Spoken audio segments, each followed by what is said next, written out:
Salut à tous les amis du ballon rond et bienvenue sur Juste un fan de foot. Aujourd'hui, nous vous emmenons dans les coulisses d'une révolution silencieuse qui se trame au Paris Saint-Germain. Luis Enrique, visionnaire et audacieux, opère un véritable remaniement avec l'émergence de jeunes talents prometteurs comme João Neves, Désiré Doué, Warren Zaïre-Emery et Bradley Barcola. On va décortiquer ensemble comment le PSG se prépare pour un mercato estival décisif qui pourrait changer la donne pour l'avenir du club. Avant de commencer, pensez à vous abonner à la chaîne, activer la cloche de notification et liker la vidéo pour ne rien manquer de nos analyses exclusives.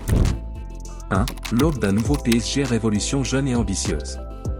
Le PSG ne se repose pas sur ses lauriers. Le prochain mercato estival s'annonce comme un tournant majeur pour le club parisien. Luis Enrique aurait établi une liste de joueurs dont l'avenir est incertain, avec des noms comme Randal Kolo Muani, Gonçalo Ramos, Marco Asensio, Lucas Hernandez et Milan Skriniar qui ne figureraient plus dans les plans de l'entraîneur espagnol. L'idée ? Rejeter les conventions et miser sur l'avenir en misant sur une relève jeune et dynamique. Imaginez un PSG complètement renouvelé, capable de rivaliser tant en Ligue 1 qu'en Europe grâce à des talents en pleine ascension. Cette politique de recrutement audacieuse est l'occasion de redéfinir l'identité du club. Si vous pensez que le renouveau est la clé du succès, laissez un commentaire ci-dessous et partagez votre vision du futur du PSG. 2.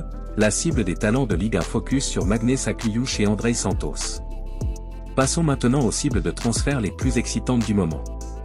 Selon PSG Inside Actus, le PSG s'intéresse de près à deux jeunes talents évoluant en Ligue 1. Magnès Sakliouche, le milieu offensif de l'AS Monaco, évalué à 40 millions d'euros par Transfermarkt. Pour s'assurer ses services, les estimations parlent d'un investissement minimum de 50 millions d'euros.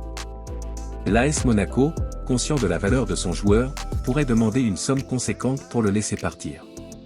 Andrei Santos, le milieu brésilien actuellement prêté à Strasbourg par Chelsea, est coté à 25 millions d'euros.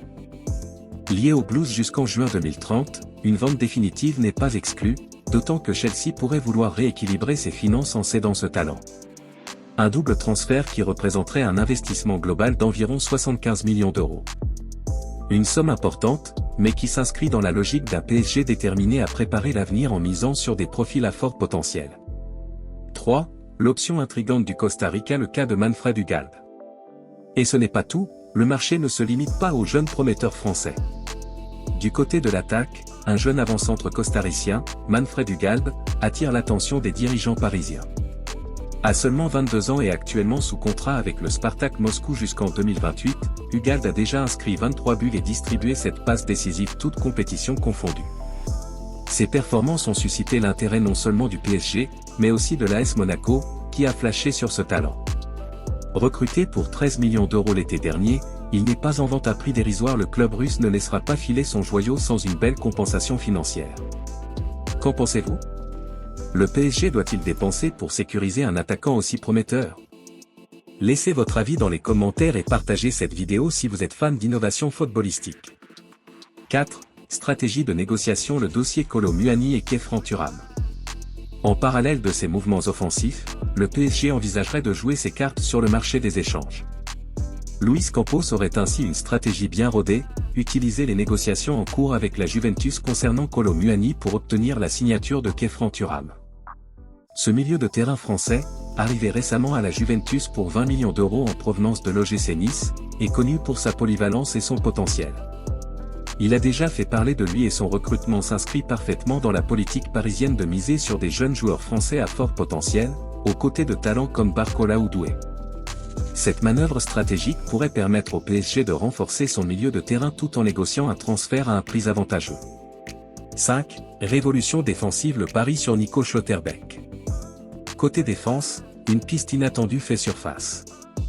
Bien que le PSG privilégie un défenseur central droitier pour épauler Marquinhos et préparer la relève, une option surprenante se profile, Nico Schlotterbeck du Borussia Dortmund. L'international allemand de 25 ans, principalement gaucher, évolue sur l'axe gauche dans des systèmes à 3 ou à 4 défenseurs, mais sa polyvalence le voit souvent jouer à droite même s'il est formé pour occuper un poste central. Cette situation soulève plusieurs interrogations. Le PSG cherche-t-il à utiliser Schlotterbeck comme levier dans de futures négociations ou envisage-t-il un remodelage complet de sa défense ? Actuellement, Marquinhos reste le seul joueur droitier en défense, et les remplaçants comme Lucas Beraldo ou Presnel Kimpembe ne correspondent pas toujours à ce profil recherché. Avec un départ envisagé pour Kimpembe et des difficultés rencontrées par Lucas Hernandez, Schlotterbeck pourrait être la pièce maîtresse pour renforcer la solidité défensive et améliorer la qualité de relance du club. Alors, équipe de choc ou simple transaction stratégique? Dites-nous en commentaire si vous pensez que Schlotterbeck est la solution pour un PSG en pleine mutation. Luis Campos pense aussi à Mario Gila, défenseur central de 24 ans qui pourrait devenir l'une des surprises du mercato estival du PSG. Formé au Real Madrid à la Castilla et actuellement en Italie à la Lazio Rome, Gila a passé un cap depuis son arrivée en Serie A et a récemment été appelé pour la première fois en équipe nationale d'Espagne par Luis de la Fuente. Un profil qui pourrait séduire Luis Enrique qui apprécie sa sérénité défensive, son intelligence de placement, et sa capacité à relancer efficacement, tant en jeu court qu'en jeu long. Le PSG suit de près son évolution et il figurerait même en tête de la liste des cibles défensives pour cet été. En parallèle, d'autres défenseurs sont également surveillés, tels que Nico Schlotterbeck du Borussia Dortmund, Jorel Atto de l'Ajax Amsterdam et Mario Gila sans oublier Dean Huijsen de Bournemouth. Si les discussions progressent favorablement, Gila pourrait rejoindre les rangs parisiens lors du prochain mercato. Il est lié à la Lazio jusqu'en juin 2027 avec une valeur estimée à 28 millions d'euros. Affaire à suivre. 6. Les dossiers gardiens et les rumeurs d'échange Donnarumma, Chevalier et Lamant. Le marché ne s'arrête pas là, car le dossier gardien est également en pleine effervescence.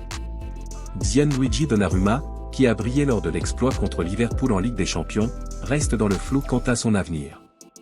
Malgré ses performances parfois éclatantes, les discussions autour de sa prolongation n'ont pas encore abouti. Le PSG envisage même un transfert si aucune solution n'est trouvée, ce qui alimente la spéculation sur l'arrivée potentielle de nouveaux noms dans ce secteur. Parmi les candidats évoqués, Lucas Chevalier et Sen Lamant se démarquent. Le gardien du Royal Antwerp, sous contrat jusqu'en 2027, est déjà convoité par plusieurs grands clubs européens de Manchester United à Arsenal, en passant par le Bayern Munich et pourrait être acquis pour une somme raisonnable de 20 à 25 millions d'euros. Ce dossier montre à quel point le PSG ne ménage aucun effort pour se renouveler, en assurant aussi bien la solidité défensive que l'innovation au niveau des gardiens. Voilà pour ce tour d'horizon explosif des rumeurs et des ambitions du PSG pour le prochain mercato estival. Entre le renouveau offensif avec des cibles telles qu'Akliouche, Santos et Hugalb, la stratégie de négociation pour Thuram et l'audacieuse option défensive avec Schlotterbeck, le club parisien semble prêt à tout pour se réinventer et préparer son avenir sur les terrains européens. Que pensez-vous de cette stratégie audacieuse? Êtes-vous d'accord avec ce pari sur le jeune et le talentueux ou pensez-vous que le PSG devrait consolider une équipe déjà établie? Si vous avez apprécié cette analyse détaillée, n'oubliez pas de liker la vidéo, de vous abonner à Juste un fan de foot et de partager vos avis en commentaire.